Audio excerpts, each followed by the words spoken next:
Assalamualaikum warahmatullahi wabarakatuh. Salam sejahtera bagi kita semua. Alhamdulillah, pada kesempatan kali ini kita masih diberi nikmat sehat oleh Allah Subhanahu wa Ta'ala.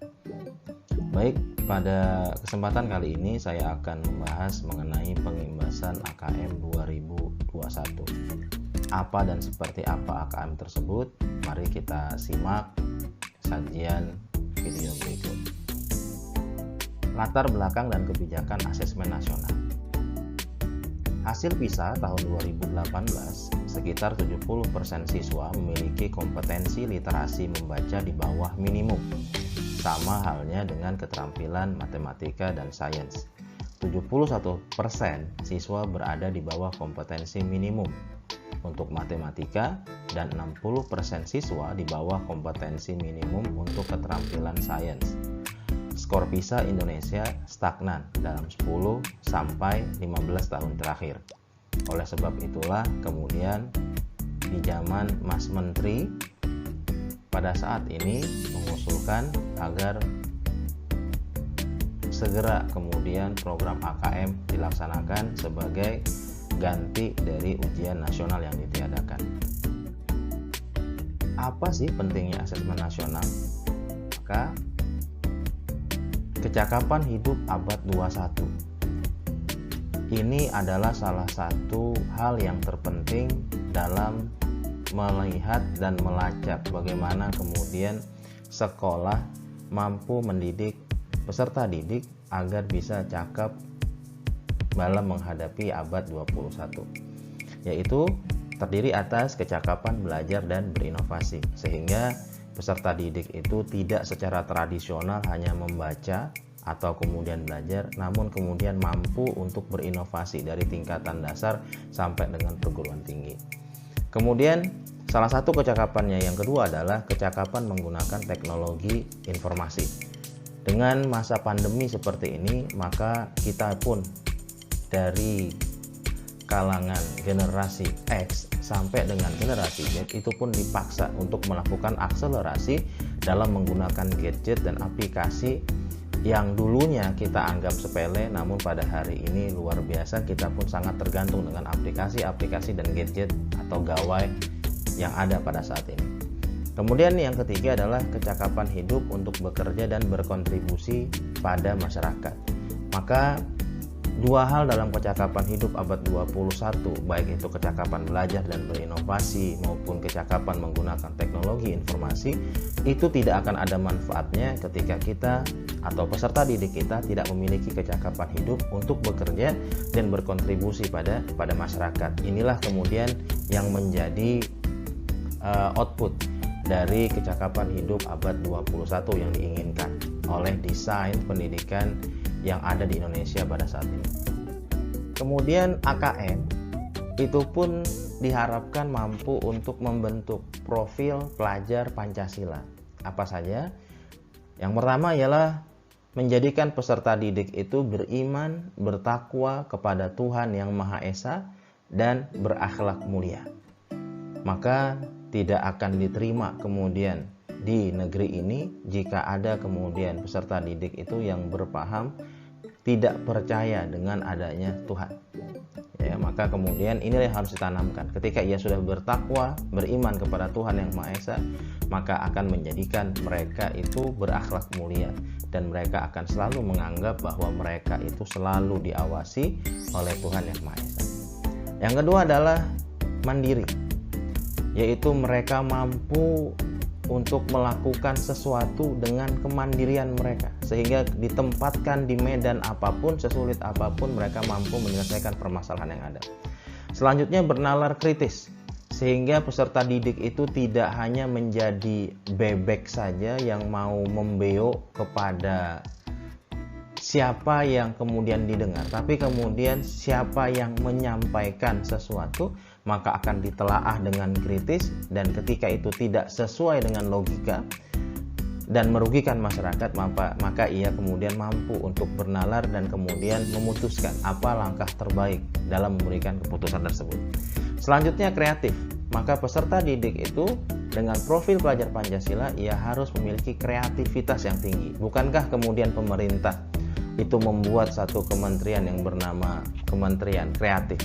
Dalam rangka apa? Karena pada abad 21 ini yang sangat memungkinkan adalah industri kreatif itu mampu bertahan di medan apapun. Karena daya karsa dan daya karya manusia itu kemudian berkembang dalam setiap hariannya. Ini yang kemudian dengan adanya AKM yang terukur, maka kemudian kita mampu menjadikan peserta didik yang kreatif. Selanjutnya ada semangat bergotong royong. Semangat bergotong royong ini diharapkan peserta didik itu mau membantu saudaranya, mau membantu rekannya yang kemudian meminta bantuan. Bukan kemudian menjadi orang-orang atau orang-orang individualis yang tidak peduli dengan keadaan sekitar mereka. Nah, selanjutnya ini yang penting, yaitu berkebinekaan global. Kalau kemudian bineka itu yang menjadi slogan dari Pancasila dan kemudian masyarakat Indonesia berbeda-beda tapi tetap satu jua, maka kemudian dengan AKM ini diharapkan karena kita itu dengan adanya teknologi hari ini menjadikan negara sudah sebagai kampung gitu ya, dengan adanya media komunikasi, dengan adanya media sosial, menjadikan jarak yang tadinya berjauhan kini kemudian berdekatan, sehingga kita pun diharapkan peserta didik kita mampu menghargai nilai-nilai budaya, nilai-nilai perbedaan secara global dan tidak kemudian sempit dalam artian hanya memandang kebinekaan tersebut hanya ada dalam Nusantara. Nah, sehingga diharapkan dengan adanya profil pelajar Pancasila seperti ini dan digabungkan tadi dengan kecakapan abad 21, maka kemudian profil pelajar Indonesia ke depan itu menjadi manusia yang seutuhnya sebagaimana tujuan dari pendidikan. Nah, kompetensi siswa. Maka kompetensi siswa ketika kita lihat tadi bagaimanakah letak kecakapan hidup abad 21 dan profil pelajar Pancasila, maka ia akan terukur melalui asesmen nasional berupa yaitu asesmen kompetensi minimal atau AKM, kemudian ada survei karakter dan kemudian akan terlihat pula pada survei lingkungan belajar. Dari sini akan diukur kemudian sekolah, bukan siswa kemudian yang dinilai, tapi kemudian adalah sekolah bagaimana kemudian menerapkan atau mentransfer kecakapan hidup abad 21 dan profil pelajar Pancasila kepada peserta didik yang ada di sekolah mereka. Selanjutnya, tujuan dan manfaat asesmen nasional. Maka manfaat asesmen nasional itu satu, yaitu potret kualitas pembelajaran di sekolah atau di daerah. Kalau ujian nasional itu hanya mengukur bagaimana kecerdasan IQ dari peserta didik dan kemudian tidak mewakili perjuangan mereka yang kemudian belajar 6 tahun di tingkat dasar, 3 tahun di tingkat SMP, 3 tahun di tingkat SMA atau SMK, maka kemudian tidak adil juga kemudian hanya mata pelajaran tertentu kemudian bisa menilai, oh sekolah ini bagus dan segala macamnya, dan kemudian mampu memberi justifikasi bahwa kemudian anak pintar itu, anak cerdas itu kalau memiliki nilai ujian nasional yang tinggi. Nah, dari situ maka kemudian kekurangan-kekurangan pada ujian nasional tersebut, maka hadir kemudian asesmen nasional ini untuk apa? Untuk memotret kualitas pembelajaran di sekolah atau di daerah. Maka kemudian dengan adanya AKM ini, maka yang dinilai adalah bagaimana sekolah tersebut mampu menjadikan peserta didik paham dengan tujuan pendidikan. Selanjutnya yang kedua adalah umpan balik, peningkatan kualitas pembelajaran sekolah atau daerah. Ketika sudah dipotret bagaimana kualitas pembelajaran, maka kemudian Kementerian Pendidikan akan memberikan feedback atau umpan balik. Apa yang harus dilakukan dan langkah-langkah apa yang harus dilakukan. Oleh sebab itulah kemudian kenapa asesmen nasional itu diletakkan untuk di sekolah dasar diletakkan di kelas 4, kemudian untuk di SMP diletakkan di kelas 8, dan kemudian untuk di SMA atau SMK itu diletakkan di kelas 11. Karena hasil kemudian pemotretan di kelas tersebut, maka akan bisa kemudian dilakukan lagi bentuk upaya perbaikannya ya, sesuai dengan yang ketiga, yaitu dasar untuk penyusunan program peningkatan kualitas pembelajaran sekolah atau daerah pada jenjang berikutnya itu di tahun setelahnya ya, sehingga belum lulus peserta didik itu sudah kita bisa lihat kembali bagaimana kemudian hasil evaluasi dari AKM tersebut, kemudian bisa dilihat, dievaluasi langsung dan dilihat bagaimana hasilnya dari sebelum pelaksanaan AKM sampai dengan setelah pelaksanaan AKM. Oke. Petunjuk dan teknis pelaksanaan asesmen nasional. Nah, maka asesmen nasional itu meliputi asesmen kompetensi minimal yaitu AKM, kemudian survei karakter dan survei lingkungan belajar. Nah, untuk yang AKM ini ada 2 yang akan dinilai, yang akan dilihat, yaitu asesmen literasi membaca. Yang kedua adalah asesmen numerasi. Sehingga di sini satu dengan yang membaca itu adalah memahami, kemudian menggunakan, mengevaluasi dan kemudian merefleksi. Dan asesmen numerasi itu adalah memahami, mengaplikasi dan bernalar. Nah, sehingga yang dilihat dari setiap mata pelajaran, semua mata pelajaran tersebut yang ada kemudian di sekolah-sekolah itu terangkum kemudian bagaimana sekolah itu mampu meramu kurikulum, kemudian mata pelajaran yang ada di sekolah itu untuk kemudian menjadi bahan baku atau dasar bagi peserta didik untuk kalau dikatakan dengan tanda kutip melek gitu ya, melek kemudian dengan membaca dan memahami literasi, yaitu membaca dan kemudian numerasi, yaitu memahami dan mengaplikasi dan bernalar. Nah, selanjutnya berbasis komputer dan bersifat adaptif. Maka pertanyaan yang disajikan itu bergantung kemudian kemampuan siswa. Oke ya, jadi pertanyaan-pertanyaan yang hadir itu disesuaikan dengan kemampuan siswa yang melakukan AKM. Selanjutnya, peserta AKM siapa saja? Maka seluruh satuan pendidikan. Tidak semua murid dan pemilihan sampel secara acak. Jadi beda dengan ujian nasional yang keseluruhan, maka ini hanya sebagian saja sebagai sampel. Ya, oke. Selanjutnya, bagaimana jadwal pelaksanaannya? Maka jadwal pelaksanaannya untuk jenjang SD atau MI dan paket A atau ULA, maka di hari pertama ya, dia hanya 2 hari, yaitu hari pertama tes literasi 75 menit, kemudian survei karakter 20 menit. Selanjutnya hari kedua tes numerasi 75 menit dan kemudian survei lingkungan belajar 20 menit.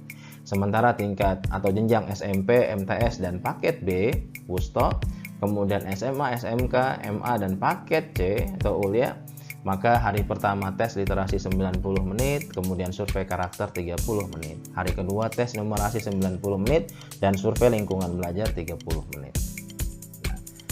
Membandingkan asesmen nasional dengan ujian nasional. Nah, maka bisa terlihat di sini bahwa perbandingan asesmen nasional dengan ujian nasional, maka kriteria pembandingnya bisa dilihat, yaitu tujuan pelaksanaan. Asesmen nasional yaitu untuk mengevaluasi mutu terkait sistem satuan pendidikan, sementara ujian nasional untuk mengevaluasi capaian hasil belajar murid secara individu. Jadi asesmen nasional yang dinilai adalah sekolah, sementara ujian nasional yang dinilai adalah individu atau peserta didiknya. Jenjang penilaian untuk asesmen nasional dari SD, MI, SMP, MTS, SMA, SMA, SMK, program kesetaraan, jenjang dasar dan menengah. Kemudian untuk ujian nasional itu dimulai dari SMP atau MTS, SMA, MA dan SMK. Kemudian level siswa. Nah, asesmen nasional itu adalah siswa di kelas 5, di kelas 8 dan di kelas 11. Sementara ujian nasional tingkat akhir pada tiap jenjang. Kemudian subjek siswa, survei siswa dipilih secara acak untuk mengikuti asesmen nasional. Sementara ujian nasional semua sensus, semua siswa mengikuti ujian nasional. Kemudian model soal. Model soal untuk asesmen nasional itu bisa berupa pilihan ganda ya, PG. Kemudian ada PGK. Kemudian ada menjodohkan, ada isian singkat dan kemudian ada uraian. Sementara ujian nasional pilihan ganda dan isian singkat, yaitu untuk matematika, SMA dan SMK. Kemudian sasaran penilaian kompetensi asesmen nasional yang dinilai adalah kompetensi literasi, numerasi dan karakter. serta kualitas dan iklim satuan pendidikan yang mendukung pembelajaran. Sementara ujian nasional, penguasaan terhadap mata pelajaran. Kemudian metode penilaian, asesmen nasional itu berdasarkan computerized multi-stage adaptive testing atau MSET. Kemudian ujian nasional itu berbasis computer based test atau CBT dan paper based test atau PBT. Nah, oke ya. Maka ini akan dilaksanakan insya Allah di bulan Oktober atau kemudian di bulan September. Sekian dari saya. Maka untuk lebih jelasnya kita akan berbicara panjang lebar mengenai literasi membaca dan literasi numerasi pada video berikutnya. Kebenaran datangnya dari Allah Subhanahu wa taala dan kesalahan datangnya dari diri saya pribadi. Mohon maaf jika ada salah kata selama penyampaian video ini. Sekian dari saya. Mohon maaf dan terima kasih. Sampai jumpa pada video berikutnya.